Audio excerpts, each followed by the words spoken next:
자, 안녕하세요. 반갑습니다. 이게 진짜 인스타그램에서 계속 줄곧 세우다가 유튜브로 옮기니까 굉장히 뚝딱거리네요. 네. 올해 시작이 됐습니다. 2026년 시작이 됐습니다. 박수 한번 주세요. 와. 2025년 정말 수고 많으셨고요.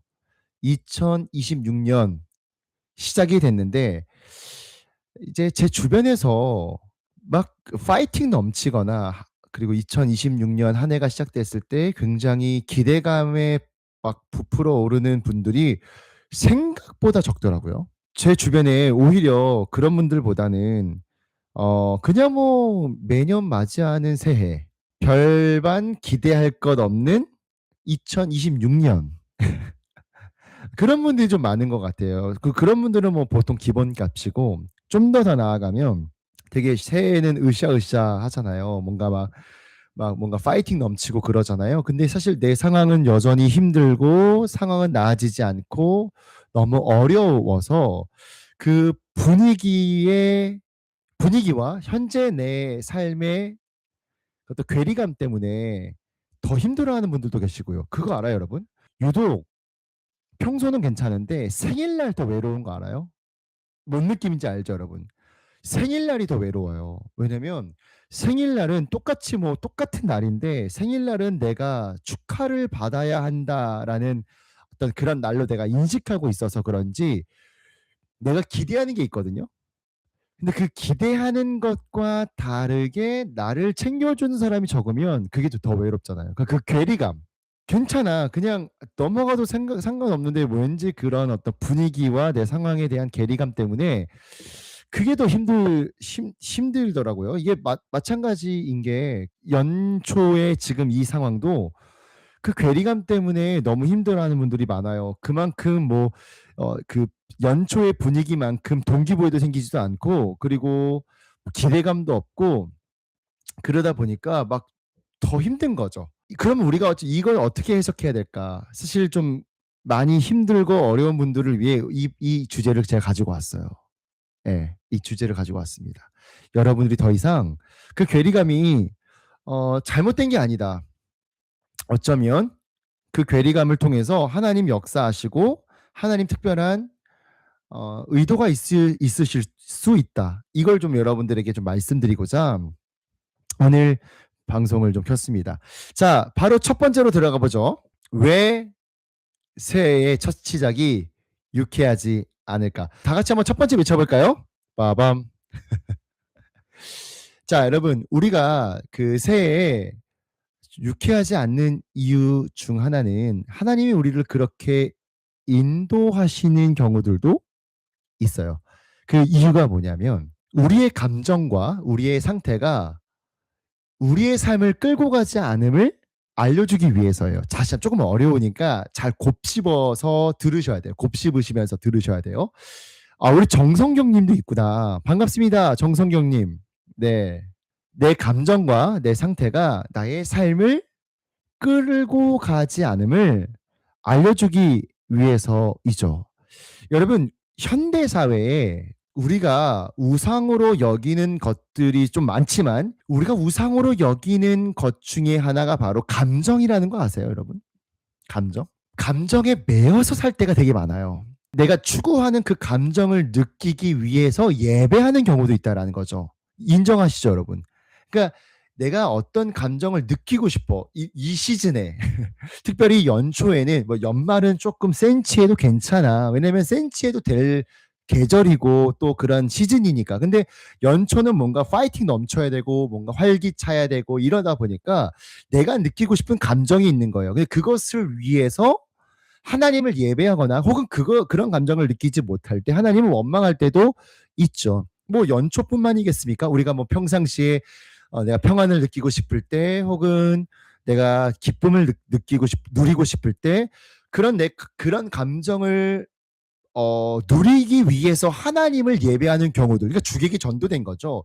사실요, 여러분, 우리 좀 정확히 짚고 넘어가야 될 건 뭐냐면 우리는 어떤 감정이든지 간에 하나님을 예배해야 되는 존재예요. 동의하시면 아멘. 이거 되게 좋다. 재밌네. 유튜브로 하니까 뭔가 더 소통이 잘 되는 것 같아. 어, 우리는 어떠한 사실 어려워요. 예배 드리기 어려운 감정일 때가 있잖아. 예배 드리기 어려운 감정임에도 불구하고 우리가 예배를 드려야만 하는 이유는 하나님은 예배받기에 합당하신 분이라는 그 사실 자체는 내가 어떤 감정이든지 간에 바뀌지 않기 때문이죠.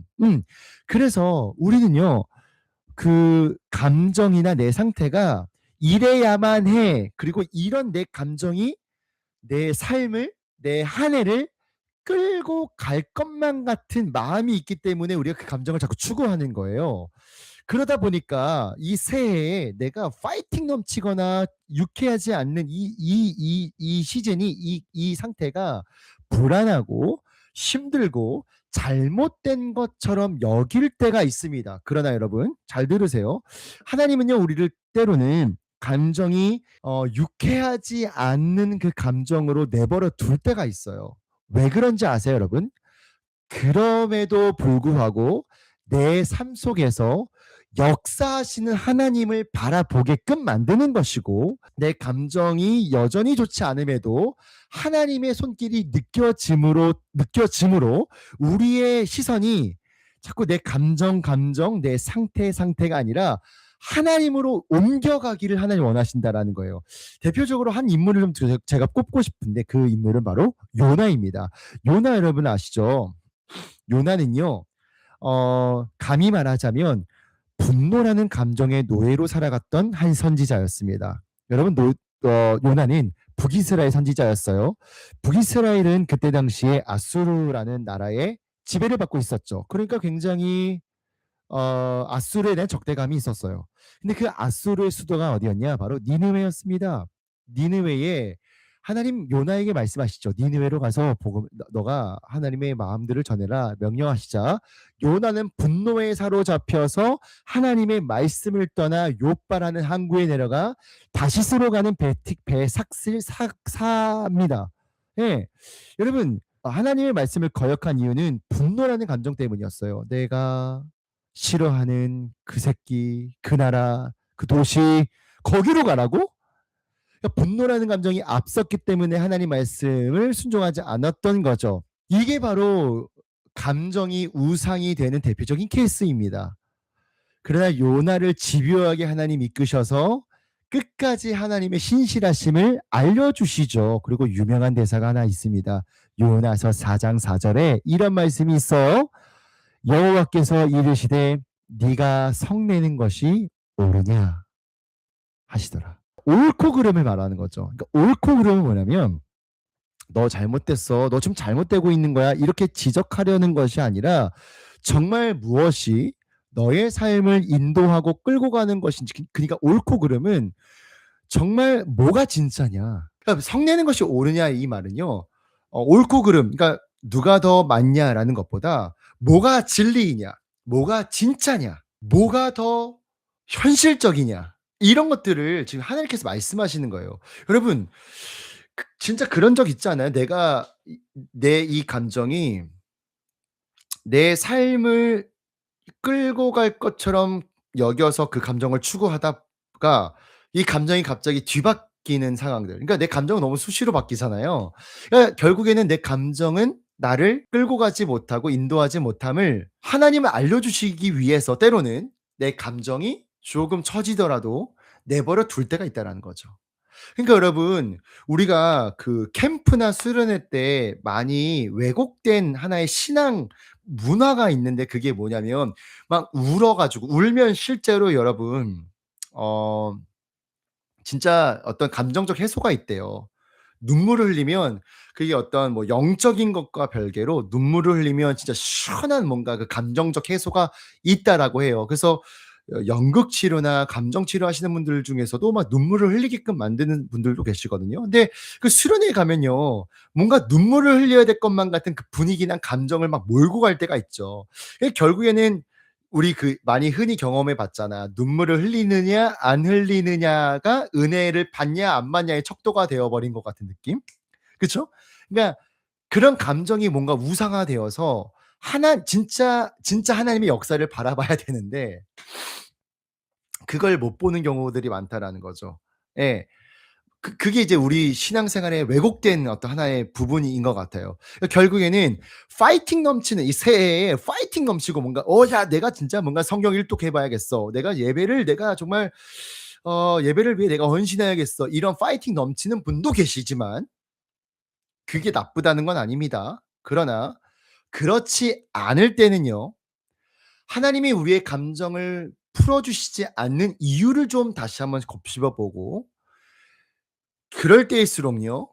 좀 더 차분히 쪼끔 더 이성적으로 말씀을 통해서 하나님의 역사를 더 바라보는 훈련이 우리에게 필요하다. 그래서 여러분 새해에 뭔가 유쾌하지 않거나 파이팅 넘치지 않아도 괜찮습니다. 괜찮아요. 왜냐면 조금 더 담백하고 조금 더 현실적으로 하나님의 역사를 바라볼 수 있는 기회이기 때문입니다. 그러니까 여러분 너무 감정적이 하나님은 감정을 통해서 감정을 사용하시어 역사할 수도 있으시죠. 그러나 내 감정 상태가 곧 하나님의 역사는 아니다라는 거죠. 그걸 우리가 빨리 배워야 돼요. 네. 사실 요즘 제가 그래요. 사실 우리 교회 청년들한테도 제가 나눈 적도 있지만 제 상황이 꼭 이렇게 막 좋지만은 않습니다 지금. 그 네. 좋지만은 않아요. 근데 너무 희한하게 그런 거 있잖아요. 내가 막 추구하는 감정을 얻음으로써 오는 평안이 아니라 그냥 상황이 좋지도 않고 때로는 약간 우울할 때도 있어요. 근데 내가 막 평안과 행복을 찾아서 그래서 얻어내는 평안보다 오늘 가족끼리 그냥 잠잠하게 음악도 안 틀었어. 오늘 우리 아내가 그런 얘기를 하더라고요. 되게 뭔가 좋다 오빠." 이런 얘기를 했었어요. 저도 동의가 됐거든요. 그냥 잔잔했어. 가족끼리 밥을 먹고 설거지를 하고 애들을 씻기고 뭔가 막 임팩트 있거나 그러지 않았는데 잠잠히 그 일상을 곱씹어 보고 내 삶을 되돌아보니까 하나님이 지금도 나를 먹이시고 아끼시고 여전히 그 강한 오른팔로 나뿐만 아니라 우리 가정을 지키시는구나라는 그 마음이 확 드는데요. 금방 막 파이팅 넘치고 그건 아니에요. 여전히 막 염려도 있고 힘들기도 하고 때로는 막 자다가 불안함 때문에 눈물도 흘리고 그런데 그런 어떤 파이팅 넘치지 않는 유쾌하지 않는 상황 속에서 주시는 하나님이 주시는 평안함이 있어요. 그러니까 여기서 분별이 되는 거지. 내가 추구했던 평안은 내가 막 얻어내서 내가 막 기분 좋게 만드는 그 뭔가가 있을 수 있지만 상황은 여전히 내 감정은 여전히 좋아질 만한 이유가 없어. 그런데 불현듯 잔잔한 일상 속에서 경험되어지는 하나님의 그 마음들을 제가 바라보고 있자니 이것이 진짜 하나님 주시는 은혜일 수 있겠다. 여러분 그런 훈련들이 반드시 필요하다라고 저는 여겨져요.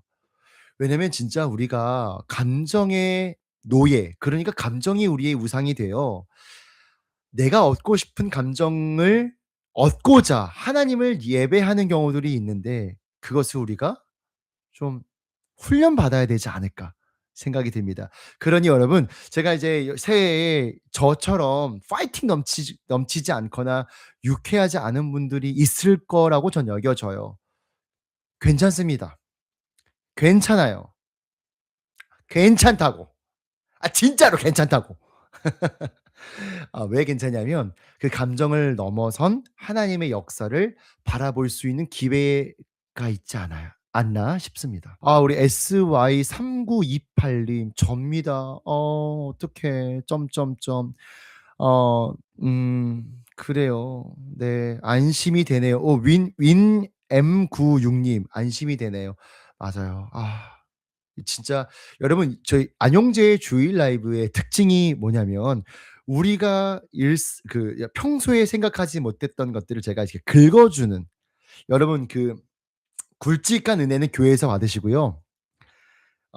내가 바라보지 못했던 깨닫지 못했던 그 약간 그 뭐랄까 이렇게 먼지를 좀 털어주는 그런 은혜들은 또 안용재의 주일 라이브를 좀 활용해 주시면 제가 지금 코감기에 걸려서 자꾸 코를 좀 먹습니다. 맛있어요. 괜찮아요. 걱정하지 마시고요. 바로바로 진행해 보죠. 자, 두 번째 갑니다. 빠밤. 우리가 새해에 막 유쾌하지 않는 이유는 뭐냐? 내가 의지했던 것에 대해 실망감을 주기 위해서입니다. 다시 한번. 내가 의지했던 것에 대해 실망감을 주기 위해서요. 누가? 하나님이. 하나님이 우리에게요. 때로는 실망감을 아주 개세게 주실 때가 있어요. 그럴 때 우리는 현타가 오죠. 그러니까 여러분 그거 알아요? 무기력은 잠깐만. 내가 간지러워. 나 여기 왜 간지럽지? 실망감은 어디서부터 비롯되냐면 기대와 소망하는 것에서부터 비롯돼요. 그러니까 실망은 내가 마음이 있는 곳에 실망이 있는 거예요. 내가 마음이 없다면 실망도 없죠. 그래서 어른들은 그래서 마음을 많이 안 주는 연습들을 많이 하시더라고요. 기대를 많이 안 하는 연습들도 하시고요. 예. 그게 실망하고 싶지 않아서. 근데 우리가 어떤 무언가를 내가 의지할 때가 생기잖아요. 그때 하나님은 내가 의지하고 있는 것, 내가 바라보고 있는 것에 현실을 보여줄 때가 있어요, 적나라하게. 그러니까 우리가 새해에 뭔가 유쾌하지 않은 이유 중 하나가 뭐냐면 매년 새해를 맞이할 때마다 혹은 지금 이 시즌에 내가 뭔가 바라보고 쫓았던 그 무언가에 대한 실망감 때문일 수도 있겠다. 여러분 제가 어떤 사회학자가 심리학자가 이런 얘기를 들은 적이 있어요. "인생에는 노잼 시기가 반드시 필요하다." 왜냐면 노잼 시기를 겪기 전에 막 되게 막 흥분되어 있는 상태나 여전히 막 흥미로운 상태는 인생을 아직 직면하지 않은 상태래요. 그러니까 막 거품이 가득 낀 거지. 그러니까 인생의 현실은 여전히 녹록치 않고 현실은 실제로 녹록치 않고 굉장히 어려운데 어렸을 때는 그 현실이 안 보인 거야. 그냥 막 내 기대감, 내 감정이 먼저 보이는 거지. 근데 인생을 살면 살수록 현실을 마주하면 마주할수록 진짜 현실을 알게 된 거지. 그러면 뭐가 생기냐면 노잼 시기가 생겨요. '아 진짜 재미가 인생이 꽤나 재밌는 것만은 아니구나.'라는 거죠. 근데 여러분 이게 진짜 전문가들도 연구 결과를 통해서 발표한 게 뭐냐면 "인생에는 노잼 시기가 반드시 필요하다. 언제까지 신기루를 바라보면서 현실을 마주하지 않는 어린아이와 같이 살 거냐." 이런 얘기를 해요. 만약에 노잼 시기를 겪고 나면 진짜 현실을 마주하고 진짜 현실에서 누릴 수 있는 기쁨을 찾는다라는 거예요. 막 허황된 뭔가를 여러분 늘 우리의 인생이 롯데월드 같진 않잖아요. 뭔지 알죠? 뭔 느낌인지 알죠? 우리 인생을 늘 놀이공원 같진 않아요. 힘들 때도 있다라고요. 진짜 우리의 능력은 그런 힘듦을 마주할 때 생긴다라는 거죠. 하나님은 우리를 다루실 때도 비슷하게 다루세요. 무슨 말이냐면 우리가 막 추구하고 우리가 붙잡고 우리가 의지했던 그 무언가에 현타를 개세게 맞게 해 주십니다. 제가 한번 말씀을 좀 같이 나누고 싶은 건 뭐냐면 여호수아 1장 1 절에서 2절 한번 보세요 여러분. 여호수아 1장 1 절에서 2절 제가 한번 읽어 볼까요? 여호와의 종 모세가 죽은 후에 여호와께서 모세의 수종자 눈의 아들 여호수아에게 말씀하여 이르시되 내 종 모세가 죽었으니 이제 너는 이 모든 백성과 더불어 일어나 이 요단을 건너 내가 그들 곧 이스라엘 자손에게 주는 그 땅으로 가라. 문제 나갑니다. 1 절과 2 절에 반복되는 하나의 문장이 있는데 그것은 무엇일까요? 한번 찾아보세요.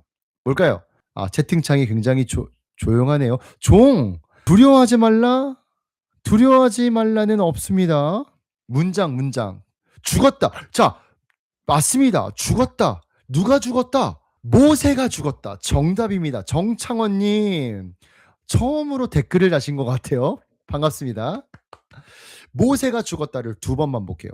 1절 모세가 죽은 후 모세가 죽었다는 걸 두 번 반복해요. 여러분 이 두 번 반복한 거는 굉장히 의도적인 거예요. 성경은 여러분 하나하나 한 절 한 절 뜯어서 보면요.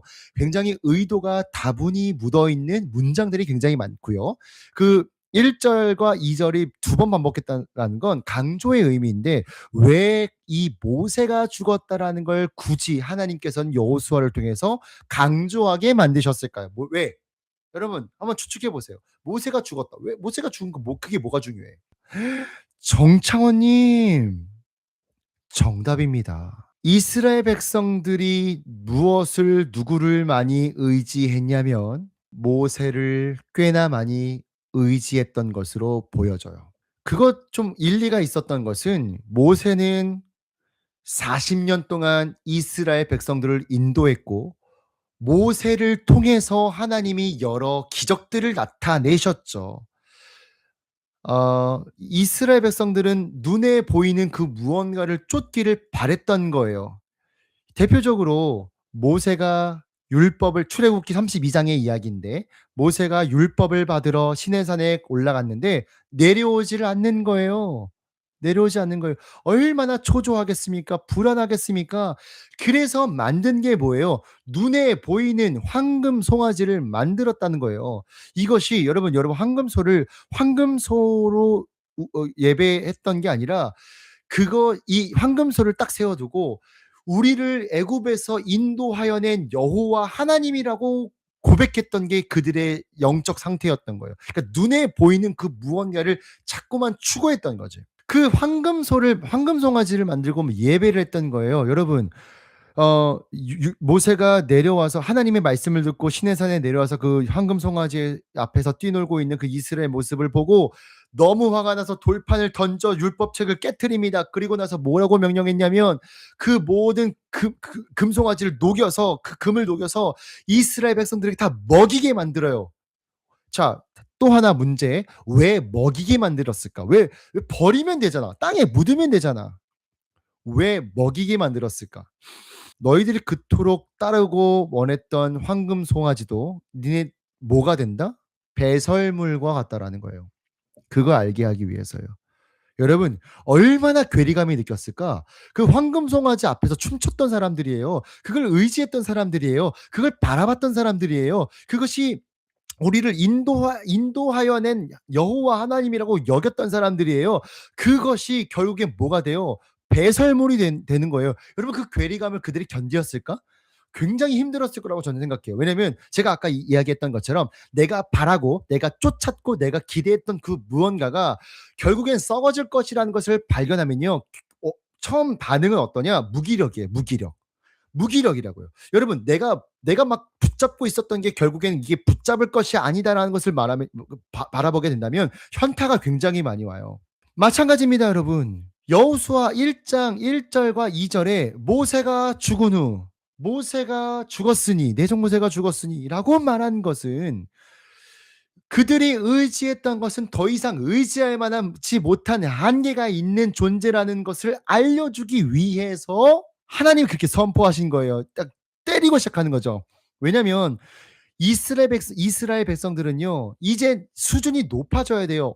어떤 차원에서 높아져야 되냐? 더 이상 눈에 보이는 것을 쫓아가는 것이 아니라 보이지 않더라도 하나님 말씀하시면 믿음으로 한 걸음 내딛는 그 훈련이 필요하다라는 거죠. 네. 여러분 그거 아세요? 모세가 살았을 때 홍해를 건넜을 때는 실제로 모세가 지팡이를 꽂자 홍해가 갈라졌고 이미 갈라진 마른 땅을 이스라엘 백성들이 건넜어요. 근데 여호수아에서 이제 요단강을 건너거든요. 요단강을 건너야지만 적과 꿀이 흐르는 가나안 땅에 입성하게 되는데 요단강을 건널 때는 그렇게 하나님 역사하시지 않았어요. 어떻게 역사하셨냐면 이 요단강은 굉장히 수심이 깊고 물살이 빠른데 여전히 갈라지지 않는 상태에서 제사장이 언약궤를 메고 한 발을 내딛어야지만 갈라질 수 있었던 거예요. 그러니까 죽을 각오를 했어야 되는 거죠. 차이가 뭔지 느껴지십니까? 모세가 죽었다라는 것은 이제 너희가 더 이상 눈에 보이는 그 무언가를 쫓지 마. 여러분 정리할게요. 우리가 새해에 왜 이렇게 무기력할까? 왜 이렇게 마음이 좀 처져 있을까? 왜 이렇게 기대감이 없을까? 우리가 의지했던 거 의지해봤자 소용없다라는 현타, 노잼 시기가 우리에게 있었던 거예요. 여러분 이 노잼 시기, 노잼 시기는요 하나의 기회가 됩니다. 어떤 기회요? 내가 더 이상 세상의 것을 추구해 봤더니 세상의 것 또한 나에게 여전히 영원히 기쁨을 줄 수 없노라라는 그 훈련을 우리가 받아야 돼요. 여러분 신앙의 성장은 어쩔 때는 무기력함이 동반돼요. 어쩔 때는 나의 어떤 어 감정적 디프레스가 굉장히 있어요. 그것이 동반됩니다. 그것이 여러분 우리 신앙을 망가뜨리거나 하나님과의 관계가 멀어지거나 그렇지 않습니다. 우리는 때로는요. 괴리감에 의해서 우리가 굉장히 무기력해져야만 하는 시기를 겪어야 될 때도 있다라는 거예요. 중요한 건 뭐냐면 그 무기력함 속에서 내가 무엇을 발견했느냐가 중요한 거죠. 여러분 그러므로 새해에 내가 파이팅 넘쳐야지, 내가 활기차게 시작해야지, 내가 뭔가를 해야지 이런 감정에 속지 마시고요. 무기력하시다면, 유쾌하지 않으시다면 그 상황 속에서 내가 의지해야 될 분이 누구신지를 명확히 바라볼 훈련이 지금 우리 새해에게 주어진 것이죠. 여러분 우리가 분위기가 좋고 감정이 막 벅차 오르는 것보다 더 중요한 건 뭐냐면 진짜 내 삶을 끝까지 포기하지 않고 끌고 가실 존재를 바라보고 찾는 게 제일 중요합니다, 여러분. 그것이 제일 중요합니다. 그렇게 사시겠습니까, 여러분? 감사합니다. 오늘 방송 여기까지 하겠습니다. 그리고 저 인스타그램 제가 팔로우 안 하신 분들은 골뱅이 용재 언더바 안입니다. 팔로우 해주시고 저를 태그 달아주시면 제가 리스토리로 할 테니까 많이 홍보해 주시면 대단히 감사하겠습니다. 1월 31일 날 추첨 뽑아서 2월 달에 밥 먹을 거니까 꾸준히 들어와 주셔서 여러분 그 이벤트 꼭 참여해 주십시오. 유쾌하지 않은 저녁 식사. 자, 오늘 방송 여기까지 하겠습니다. 여러분 대단히 감사하고 이번 한 주도 유쾌하진 않지만 하나님이 주신 은혜로 살아갑시다. 안녕.